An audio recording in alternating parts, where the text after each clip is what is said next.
तो last episode के and पे हमने देखा था कि एम्परर को उसकी गद्दी के ऊपर से हटा दिया गया और मिस क्योंगवैन अब यहाँ पर नई एम्परर बनने के लिए बिल्कुल रेडी हैं। तुम्हारा किन्नन कहता है कि मुझे लगता है कि यहाँ पर इसकी ओरिजिनल इंटेंशंस कभी नहीं चेंज होंगी, एम्परर बनने के बाद भी ये बिल्कुल वैसी रहेगी जैसी ये पहले थी, यानी एक अच्छी इंसान थी। और इसी के साथ एक नए दिन की शुरुआत होती है और नए दिन की शुरुआत के साथ ही वहाँ पर नया एम्परर गद्दी के ऊपर बैठता है। तो एक मंत्री वहाँ पर आकर वहाँ पर उस शपथ को पढ़ता है और इसी के साथ ही कहता है कि आज के बाद से हमारे पास अब यहाँ पर नई क्वीन है, यानी कि पूरे 300 साल के बाद यहाँ पर हमारी जू डायनेस्टी में क्वीन जो है वो थ्रोन के ऊपर बैठने वाली है। आज से पहले यहाँ पर एक किंग बैठता रहा, लेकिन अब यहाँ पर क्वीन बैठेगी।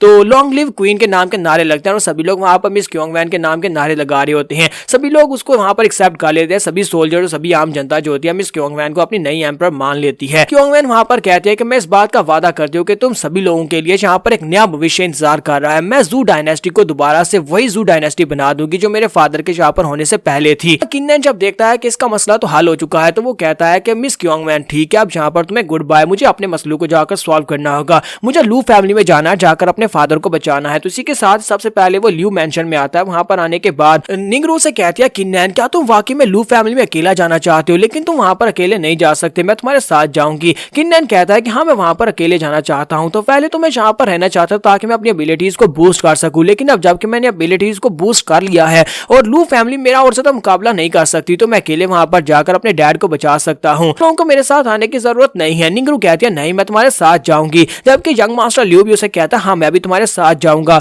हम लोगों ने तुम्हारे साथ मिलकर वहां पर इवल मोनार्च को हराया था और हम तुम्हारे दोस्त हैं, तो तुम्हारे साथ मिलकर तुम्हारी फैमिली को बचाने के लिए वहां पर जरूर जाएंगे। किन्नन कहता है नहीं नहीं नहीं, इस बात की कोई जरूरत नहीं है, ये मेरी फैमिली का अपना मसला और मैं यहाँ पर अकेले ये सब कुछ कर सकता हूँ, तुम लोगों में और ज्यादा मुश्किल में नहीं डालूंगा। निंगरू से कहती है लेकिन मैं यहाँ पर तुम्हारे साथ जाना चाहती हूँ। तो यंग मास्टर ल्यू से कहता है अच्छा ठीक है, अगर तुम यहाँ पर मुझे अपने साथ नहीं ले जाना चाहते तो फिर मुझे यहाँ पर अपने आप को स्ट्रॉन्ग बनाने के लिए कुछ और करना होगा, मैं और ज्यादा तुम दोनों के पीछे छुपकर नहीं रह सकता, बल्कि मुझे भी अपने आप को स्ट्रॉन्गर बनाना है। तो मास्टर डांजू भी बाहर निकलते हैं और कहते हैं मैंने इस बच्ची को एक जगह के बारे में बताया, कैसी वैली है जहां पर हर वक्त ठंडर इलेक्ट्रिसिटी गिरती रहती है, वहां पर ठंडर इलेक्ट्रिसिटी बहुत ही पावरफुल है, तो मैं इस लड़की को उस वैली में लेकर जाना चाहता हूं ताकि वहां पर जाकर अपने ठंडर एट्रीब्यूट को और भी ज्यादा पावरफुल बना सके। तो किन्नन कहता है ये तो बहुत ही अच्छी बात है, ये बहुत ही अच्छा आइडिया है, मुझे लगता है कि तुम लोग वहां पर जाकर अपने आप को स्ट्रॉन्गर बना सकते हो। वो निंगरू से कहता है कि जब तुम वहां से वापस आओगे तो मेरे साथ फाइट करना। तो निंगरू कहती है हाँ क्यों नहीं, वापस आने के बाद मैं तुमसे आगे निकल जाऊंगी और देखना तुम्हें जरूर हरा दूंगी, मेरा टारगेट तुम ही हो कि तुमसे आगे निकलना है। किन्नन कहता है हाँ क्यों नहीं, मुझे तुम्हारे पर पूरा भरोसा है कि एक ना एक दिन तुम मुझसे आगे निकल जाओगे। फिर साथ ही वो ल्यू से पूछता है तुम बताओ कि आगे तुम क्या करने वाले हो।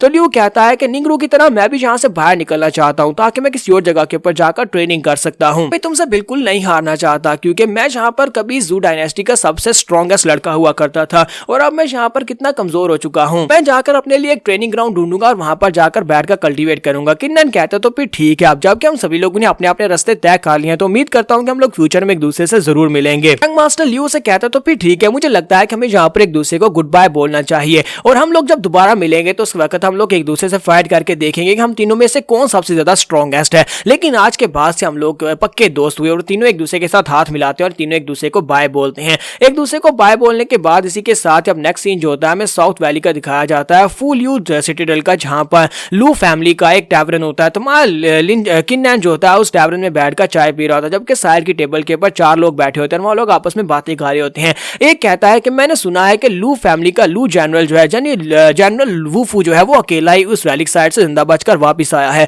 वो लोग वहां पर अपने काफी सारे लोगों को लेकर गए थे, लेकिन सिर्फ और सिर्फ कमांडर लू ही वहां से जिंदा बचकर आया और बाकी के सभी लोग मर गए हैं। दूसरा उसे कहता है मैंने भी ये सुना है, वैसे मैंने सुना था कि लू फैमिली काफी ज्यादा पावरफुल है क्योंकि वो लोग यहाँ पर हमेशा दूसरों पर जुल्म करते हैं, तो मुझे तो लगा था कि वहां पर जाकर रैली साइड के ऊपर वो डोमिनेट करेंगे, लेकिन अफसोस सिर्फ और सिर्फ कमांडर खाली हाथ वहां जिंदा बचकर आ सका है कि वहां पर उनका सामना किसी स्ट्रॉन्ग ओपोनेंट के साथ हुआ है। तीसरा उनसे कहता है कि मैं यहाँ पर ये जानना चाहता हूँ कि आखिर कमांडर लू के साथ वहां पर हुआ क्या, ऐसा क्या हुआ कि कमांडर लू वहां पर से खाली हाथ वापस आ गया और उन्हें हार का सामना करना पड़ा। चौथा उनसे कहता है कि मुझे लगता है कि लू फैमिली अब पहले जैसी लू फैमिली नहीं रही बल्कि बहुत ज्यादा कमजोर हो गई है। किन्नन उनकी बातें सुनने के बाद उठता और कहता है कि अब जबकि यहाँ पर लू फैमिली पहले से कमजोर हो गई है तो वक्त आ चुका है लू फैमिली को कंप्लीटली डिस्ट्रॉय करने का। तो नेक्स्ट सीन लू वूटियान का दिखाया जाता है। लू वूटियान अपने कमरे में बैठा होता है तो जनरल वूस के पास आता है और उसे कहता है कि सर मुझे लगता है कि हमने किन्नन को कुछ ज्यादा ही अंडर एस्टिमेट किया, वो लड़का तो इस वक्त डिवाइन राम में पहुंच चुका है और काफी ज्यादा पावरफुल है। मैंने वहां पर उसे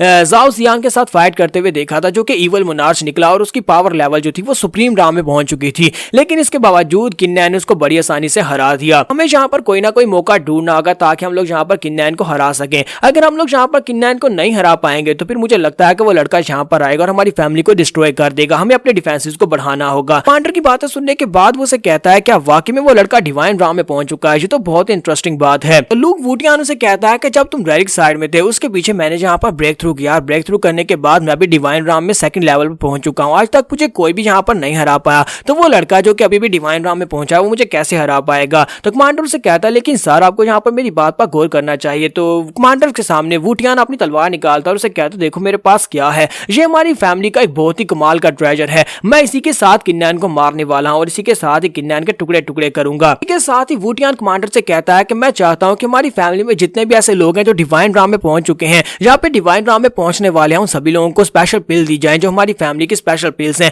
ताकि वो सभी लोग यहाँ पर ब्रेक थ्रू कर सके। तकरीबन 5 लोग मुझे यहाँ पर चाहिए जो कि डिवाइन राम में हो। कमांडर उसे कहता है ठीक है सर, जैसा आपने कहा बिल्कुल वैसा ही करूंगा। जबकि वुटियान वहां पर सोच रहा था चलो देखते हैं कि किन्नैन में इतनी हिम्मत है कि वो यहाँ पर आता है या नहीं, उसे आने दो, हम लोग यहाँ पर तैयारी करके रखेंगे। लोगों ने अपने गार्ड्स को बहुत ही चौकन्ना कर दिया होता है। यहीं पर दरवाजे के पास दिखाते हैं कि एक सोल्जर जो होता है वो बाकी के सभी गार्ड से कह रहा होता है कि लू फैमिली जो है पूरी तरह से अलर्ट नहीं है, तो मुझे लगता है कि एनिमी किसी वक्त भी यहाँ पर आ सकता है। रात के वक्त वो यहाँ पर आने ना पाए, क्योंकि रात के वक्त अगर कोई गार्ड यहाँ पर सो जाता है तो डिफेंसेस डाउन हो जाएंगे और उसके बाद हमारे दुश्मन को अंदर आने का मौका मिल जाएगा और मैं ऐसा बिल्कुल भी नहीं चाहता। इसलिए आज रात तुम में से कोई भी नहीं सोएगा। साथ ही वो अपने आप में सोच रहा था मुझे नहीं समझ आती कि यहाँ पर हम लोग किस दुश्मन की बात कर रहे हैं, हमें यहाँ पे इतना अलर्ट रहने का क्यों कहा गया, आखिर हमारा दुश्मन कौन है जिससे हमें बचना है। के साथ एक सोल्जर उसे कहता है कैप्टन वहां पर देखो, वहां पर क्या है, क्या तुम्हें दिखाई दे रहा है? वहां पर कोई चीज बड़ी तेजी से हमारी तरफ भागती हुई आ रही है। तो कैप्टन भी सामने की तरफ देखता है तो वहां पर किन्नैन होता है, वो बड़ी तेजी के साथ भागता हुआ उनकी तरफ आगे बढ़ रहा होता है। तो कैप्टन कहता है ये तो बहुत ही तेजी के साथ हमारी तरफ ही आ रहा है, आज ये है कौन और ये हमारी तरफ क्यों आ रहा है? कैप्टन अपने सोल्जर से कहता है कि हमारा दुश्मन यहाँ पर आ चुका है, सभी लोग रेडी हो जाओ, बिगुल बजा दो। इसी के साथ वो बिगुल भी बजा देते हैं और सभी गार्ड्स होते हैं अपने अपने वेपन्स लेकर सामने की तरफ करते हैं ताकि वो किन्नैन को वहां पर दरवाजे पे ब्लॉक कर सकें।